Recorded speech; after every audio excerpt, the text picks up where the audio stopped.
こんにちは。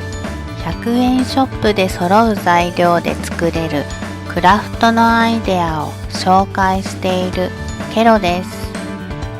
暑さ全開の夏がやってきました。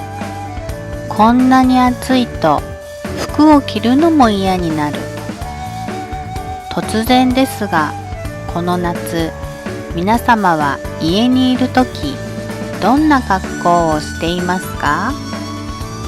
スカート、短パン、ワンピース？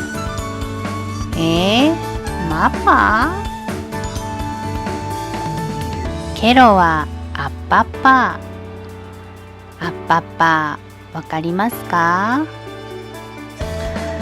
わかると答えたそこのあなた。ふむふむ。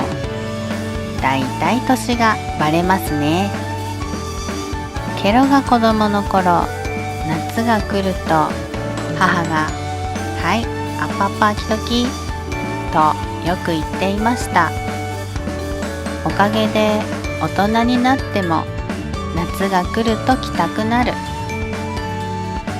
頭からすっぽりかぶれて体のどこも締め付けない。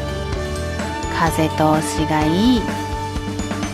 ザブザブ洗濯できて、こんなに気軽に着られるのに、ゴミ出しぐらいなら外へも着ていける。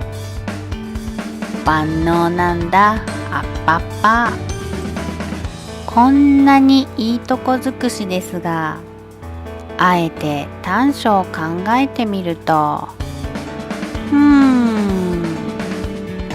満腹を感じないことかな。